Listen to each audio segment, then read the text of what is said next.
Alabama's great comeback against Oklahoma is one thing, but they're not going to beat Indiana. Locked On presents The Portal, the daily podcast covering college football recruiting and everything NIL. Part of the Locked On Podcast Network. Your team every day. Into the Portal Podcast, where you get your daily recruiting, NIL, and transfer portal scoop. I'm your host, Brian Smith, longtime college football recruiting analyst. Thank you for making the Portal Podcast a part of your day, each and every day, right here on the Locked On Podcast Network, the #1 network in the land. Today, we're going to be talking about Ryan Williams. Is he going to show up big? He's due for a big game. He hasn't had one recently, but can that happen? I don't know. We'll see, but they need that in the Rose Bowl against Indiana. We're going to be talking about Fernando versus Ty. They don't play against each other technically. Fernando Mendoza will be the quarterback for the Hoosiers, and Ty Simpson will be the quarterback for the Tide. They've each had their moments this year, and obviously Fernando Mendoza won the Heisman Trophy. And at one point, Ty Simpson was the leading candidate to win it as well before he getting banged up a little bit. We're going to talk about how he's reemerged and looks better later on the show. One of the key components will be Bama's run game.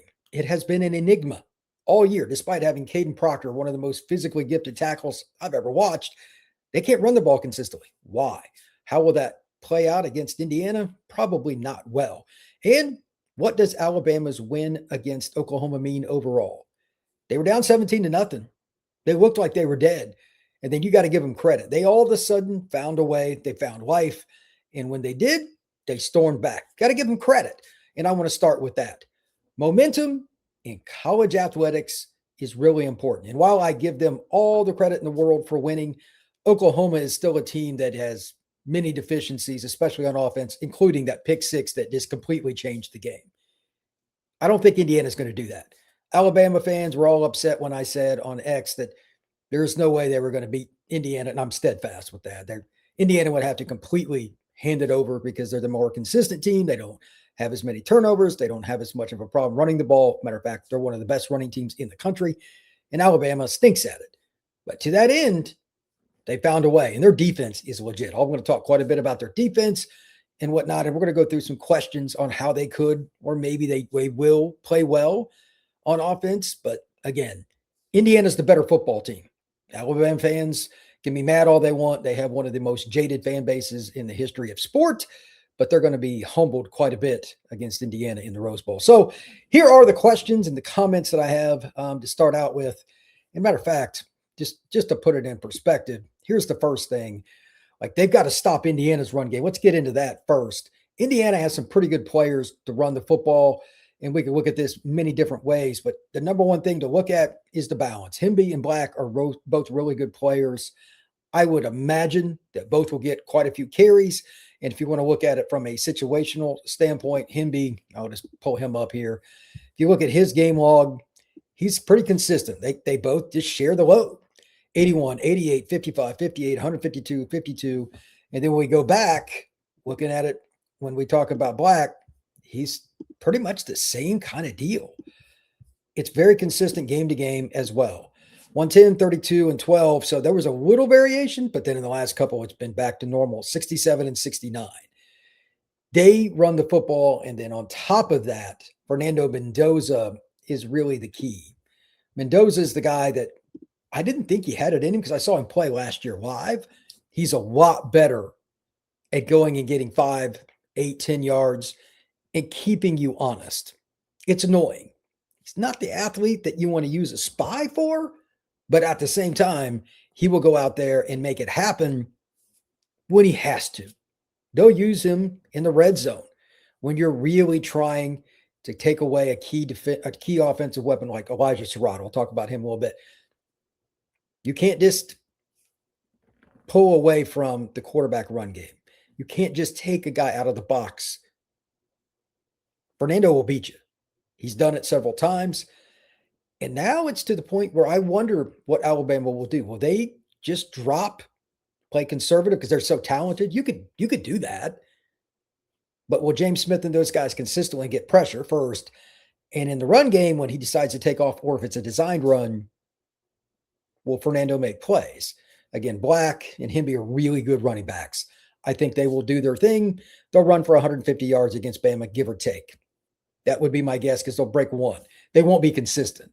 I don't think they'll be consistent against Bama's front.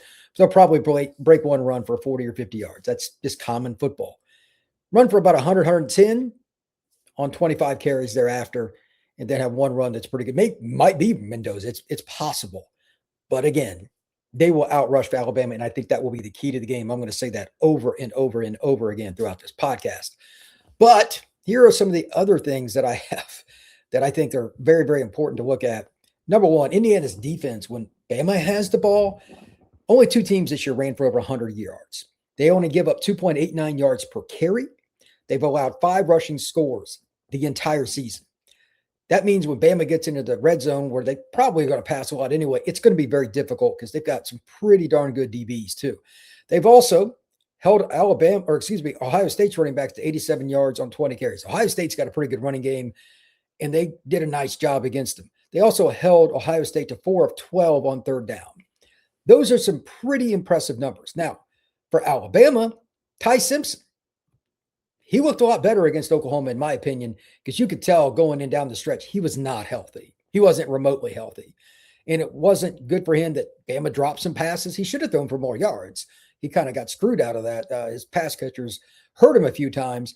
And to give Oklahoma credit, they do a really good job on defense. I think Venables is one of the best defensive minds in the sport. One of the reasons that Simpson was better is Jam Miller is a valuable asset, and he's back in the lineup. He can catch it, he can run it, he can block. Those guys are really good for a team that's really trying to throw it more and run it, let's be honest, in Alabama, but he's able to do it. Cuevas, big key for Bama's offense. I thought he looked pretty good. There was a play early. They ended up scoring on that drive, but he was wide open. He finds places in a defense to get open. He's really good. All of those things together, this stat right here is still, I'm going to keep coming back to this over and over. There are 136 teams in the FBS. Alabama is 120th in rushing. They average 109.9 yards per game, and that is awful for a team again.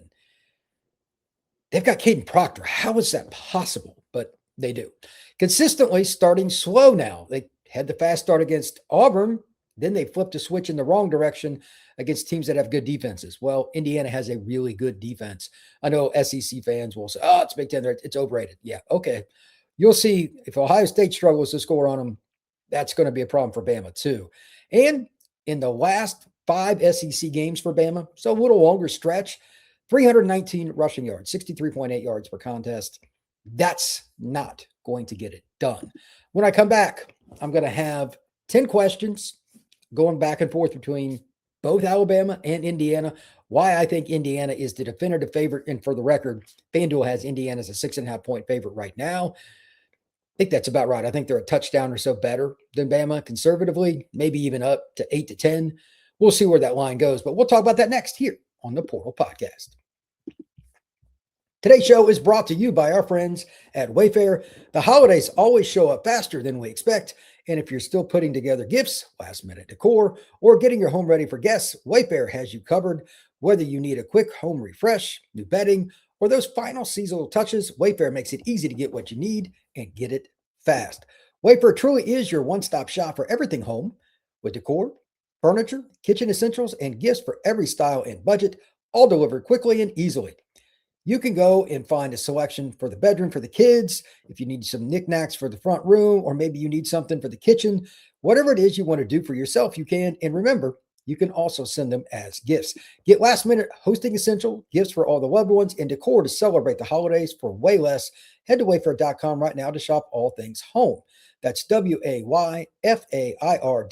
Wayfair. Every style and every home. Today's show is also brought to you by our friends over at FanDuel.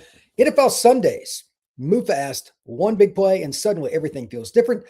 That's what makes live betting with FanDuel so exciting. You're not just watching the game, you're reacting to it in real time. And with FanDuel, you can place bets as the action unfolds, every drive, every momentum swing, every highlight moment. Live betting is best when the game shifts at the last moment. And then you have something like a receiver getting hot down the stretch in the fourth quarter, a defense tightens up, or the momentum flips after a big turnover.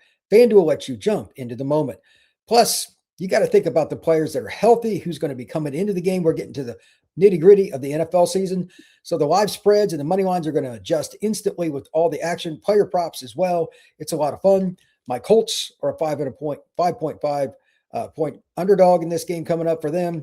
That could be also broken down into quarters. There's a lot of ways to do it. So if you want to be right in the middle of the action, visit FanDuel.com and place your live NFL bets all season long. FanDuel, the game moves fast, and so can you. Thank you once again for making the Portal Podcast a part of your day each and every day right here on the Locked On Podcast Network. I'm Brian Smith, longtime college football recruiting analyst. Make sure you like and subscribe to this podcast. We will be doing a lot of previews for the big games coming up. I just wanted my first thoughts here on the IU and Alabama game. Back into it. Here are the 10 questions that I have, and they're just kind of back and forth about key players and situations for both Indiana and Alabama. Can Alabama consistently stay ahead of the chains? What do I mean by that? I don't care if you throw it or run it. If you get behind the chains against a team like Indiana that does a really good job of mixing up their blitz looks, kind of like Oklahoma does, that's going to be difficult. You have to run the ball better. Again, I'm coming back to that, and I will continue throughout the rest of these questions. If they do not run it, that's going to be a problem because that's going to mitigate your passing attack. How well will Bama run the football in the red zone? When it's condensed, it's harder to throw. You need to be able to run it at least a little bit. And I think they'll do better than some think, but especially inside the 5, I'm curious how they do against Indiana, and I don't feel so good about that. Does the Alabama passing game have to be used in short yardage because of that concern with the red zone or just like 4th and 1, 3rd and 1? How does that go? They do a great job of scheming it up and using play action. It might work, but it is high risk. How many explosive plays will Bama create before halftime? The reason I said before halftime is you can play to your strengths if you have the lead, and you can dictate with your play calling because of it. If they're behind going into halftime, especially if it's 10 points or more, that's difficult. I don't think a team that can't run the ball is going to be able to do much in coming back against a defense like Indiana, especially one that has Fernando Mendoza and those running backs. That's going to be difficult. Can Alabama's front handle IU's rushing attack without blitzing? This is one I think they have a chance to win the battle. I think Indiana's got a good offensive line, but it's more scheme and playing together. James Smith might be the key to the game for Bama. Great defensive tackle for the Tide. If they can't drop 7 to slow down the passing game and also at least, quote unquote, mitigate to a certain degree Indiana's rushing attack, I think Bama will struggle to win the game. I think it's going to be maybe the most difficult one to pick one side or the other, and it could be just about neutral, but Bama needs to win that. They need to be able to keep Indiana to like 100 yards rushing total, which I don't think they will because I think Indiana will pop at least one big run. But if they can do that, they could possibly win. That is the key. James Smith might be the most important player in this game, not a quarterback. After Oklahoma passed the football well in the middle of the field, will the Tide fix that? I was surprised. Mateer, give him some credit. He threw some really good passes in the middle of the field against Bama. Mendoza's been known to do that too. Alabama's coaching staff's done a great job this year, though. I think they're a little underrated defensively, and they've got such a tremendous secondary. Red Morgan and those guys in the back end, Brown, they've got some players. I'm curious to see how they attack Indiana. Surratt, in particular, is really good, but Omar and some of the other guys, they've got 3 or 4 really good receivers, and they've got a really good tight end. They're going to hit the middle of the field, too. That's a key battle. Who's really healthy for Indiana and Bama? I always bring this up anytime I talk about a matchup, and I'm not going to change here. Coaches lie all the time about who's hurt, nonstop. And just as an example, there is no way on God's green earth that Ty Simpson wasn't banged up this season. There's been all kinds of rumors about it. There's too many not to think that's a problem. And on top of it, the eye test. He wasn't the same with his motion, etc., for quite a bit of the back half of the season. Now, he did look better against Oklahoma, but that's just an example. And it goes into the receivers. It goes into the linemen, etc. Who is really healthy? Will LT Overton be back? That's a big part of Alabama's situation on defense. That's a really good football player. Indiana, how many guys got kind of healed up with the time off since they played Ohio State? A lot to think about there. Will Ryan Williams be a major factor? Let me define major. The game his freshman year against, was it Georgia, if I remember right, where he just went crazy? I'm not saying he has to do that against Indiana, but he's capable. Is there just not the same connection between Ryan and Ty? Is it something else? He's not a player that should ever be under 50 yards receiving in a game, in my opinion. but he's had some games this year like that. I want to see what they can do with him in terms of finding him in space, to give him a chance to make guys miss. He's certainly good at that. But at some point, they got to hit a home run ball with Ryan Williams. They're going to beat Indiana. All right. How well will Fernando Mendoza pass versus a big-time Alabama secondary? I'm talking about the one-on-one matchups down the field, not the checkdowns and the basic stuff. That's really important. I think that if he's able to hit just a few big plays down the field, like a 20, 25-yarder, they don't have to hit a 60-yard touchdown or something to win, but their run game's consistent enough. They're good enough on third down. Like, they have the best third down offense in the country. They just need to be consistent to keep Alabama from stuffing the box and trying to take away their two running backs, and they should be pretty good. Finally, Indiana's pass rush against Ty Simpson. Simpson's a better runner than what I had originally thought, but Indiana does a good job of containing while they rush. They're very disciplined. Is that going to happen? Or is it going to be a situation where even if it's just one or two times during the game, will we see Ty Simpson get outside the box and make a big throw? Maybe it's down the field to Bernard or Cuevas, whatever it may be. Give him some credit.